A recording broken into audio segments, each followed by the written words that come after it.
Syrian Arab Army eliminates many terrorists and foils their infiltration attempts.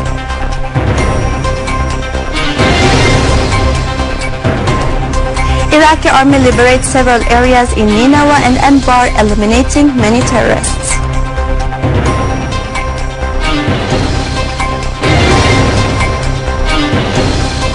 Erdogan's regime supports terrorism and blocks freedom of expression.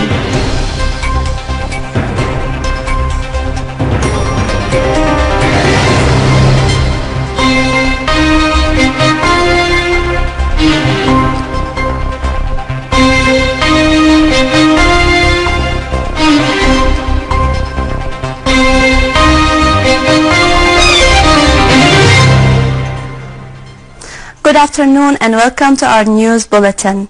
In Deir ez-Zor countryside, a Syrian Arab Army unit restored security and stability to the village of Al-Baghiliya after eliminating terrorists and destroying their weapons.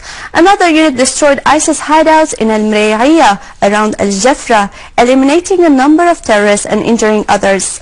A third army unit prevented terrorists from advancing to Al-Tharda mountain southeast of Deir ez-Zor city, eliminating and injuring scores of terrorists. In Idlib countryside, units of the Syrian Arab Army eliminated many terrorists in Haluz and Cork factory. An army unit also smashed gatherings of terrorists and killed a number of them in Al-Akrad mountain near the Syrian-Turkish borders, where Takfiri terrorists are present. Another army unit set up an ambush for a terrorist group near Tel Salmo in Idlib countryside, eliminating a number of terrorists. In Palmyra, Syrian Arab Army units dismantled a number of explosive devices and an explosive belt, ready to be detonated in one of the city's parks.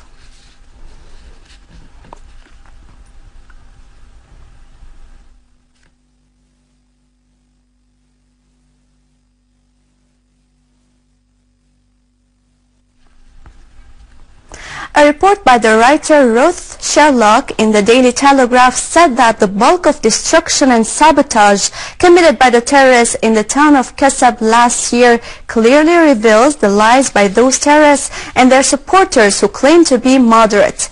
The writer asserted that the terrorist group stormed Qasab, backed by Erdogan's regime, and infiltrated into Syria through Turkish borders, emphasizing that only when the Turkish troops allowed free movement across the frontier, the terrorists were able to capture Qasab temporarily.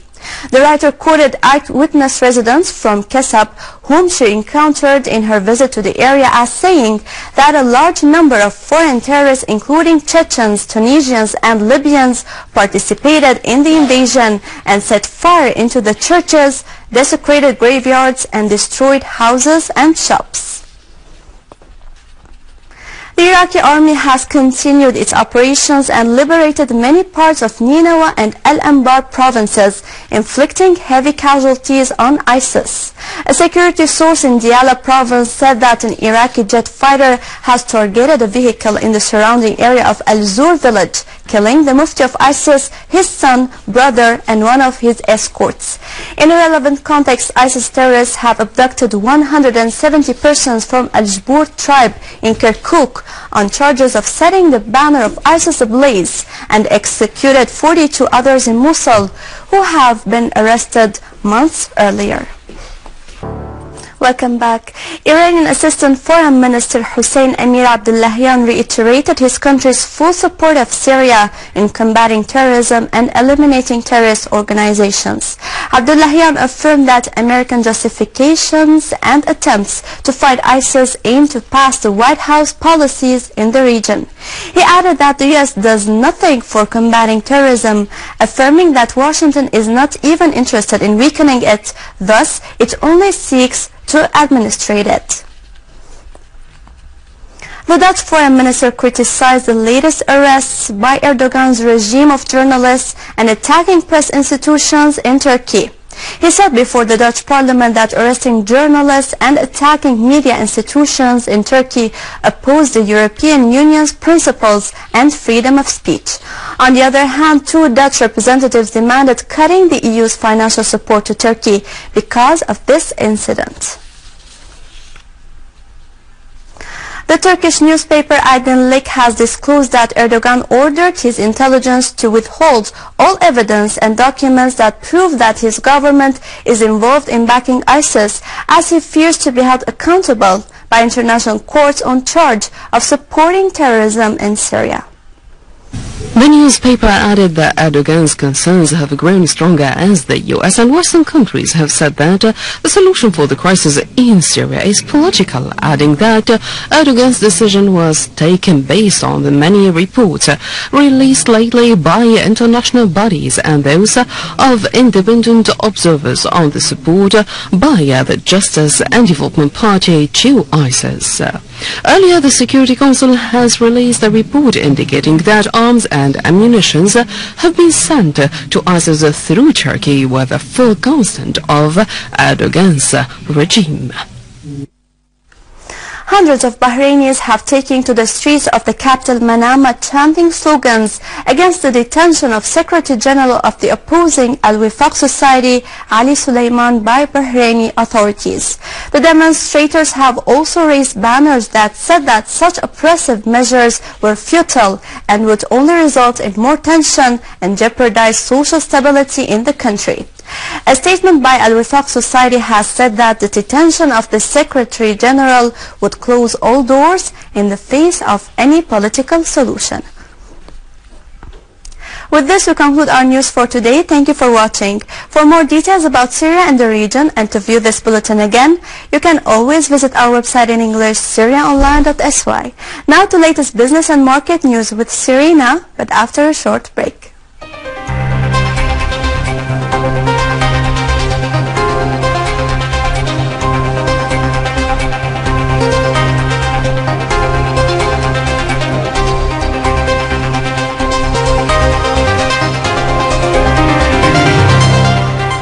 Good afternoon. Prime Minister Wael al-Halaqi said that the government is exerting efforts to provide a suitable atmosphere to retrigger production in the pharmaceutical sector in order to provide all kinds of medicine at pharmacies and hospitals with affordable prices, despite the attacks by the terrorists on the pharmaceutical factories and the medical centers. Chairing a meeting of the Committee of Pharmaceutical Affairs, the Prime Minister stressed the importance of boosting mechanisms to provide the needs of medicine and the medical equipment, underlining the commitment to import the necessary medicine which is not produced nationally from the friendly countries such as Russia, Iran, China, Cuba, India and Belarus. The General Director of the Industrial Bank clarified that at the end of 2014, the bank's investments reached 31 billion Syrian pounds. The total debt under the settlement and prosecution exceeded 20 billion Syrian pounds, for an amount of debt that might be 8,000 loans given to about 7,000 borrowers. He revealed that the bank will regain some of these debts in the year 2015. The General Manager of Investment Organization, Engineer Hala Ghazal, indicated that the organization is working on mending the investment law to be unified in all investment areas in Syria. She also indicated that the organization is trying to link electronically between all the ministries and their branches in all governorates to limit the extortion and corruption cases and to facilitate the procedures, clarifying that the problem was because of the existence of many rules, legislations and decrees organizing investment in Syria, which complicates the procedures and increases bureaucracy. A team from the National Center of Energy Researchers in the Ministry of Electricity implemented a pattern to generate electricity out of this solar energy. This experiment has a positive effect in terms of having a spare source of electricity on one side and reducing pressure on the electric grid on the other, which contributes in reducing the rationing hours. The head of the Modern Power Department in the center, Mazhar Hamo, clarified that the department prepared a system depending on the solar energy, and it can be used in the houseworks to be a spare source instead of the electricity, especially during the current difficult circumstances.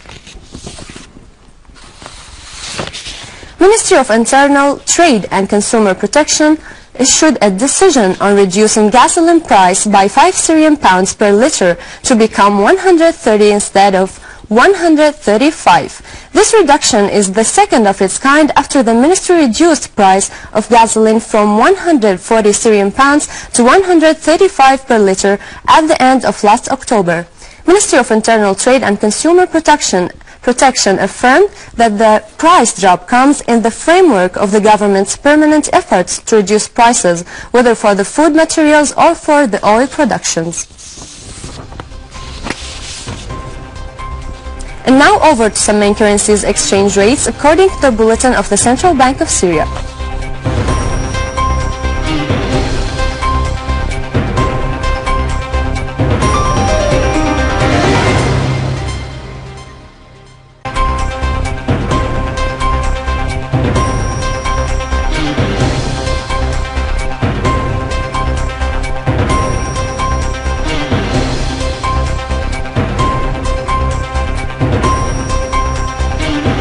With this, we conclude our economic news for today. Thank you for watching and goodbye.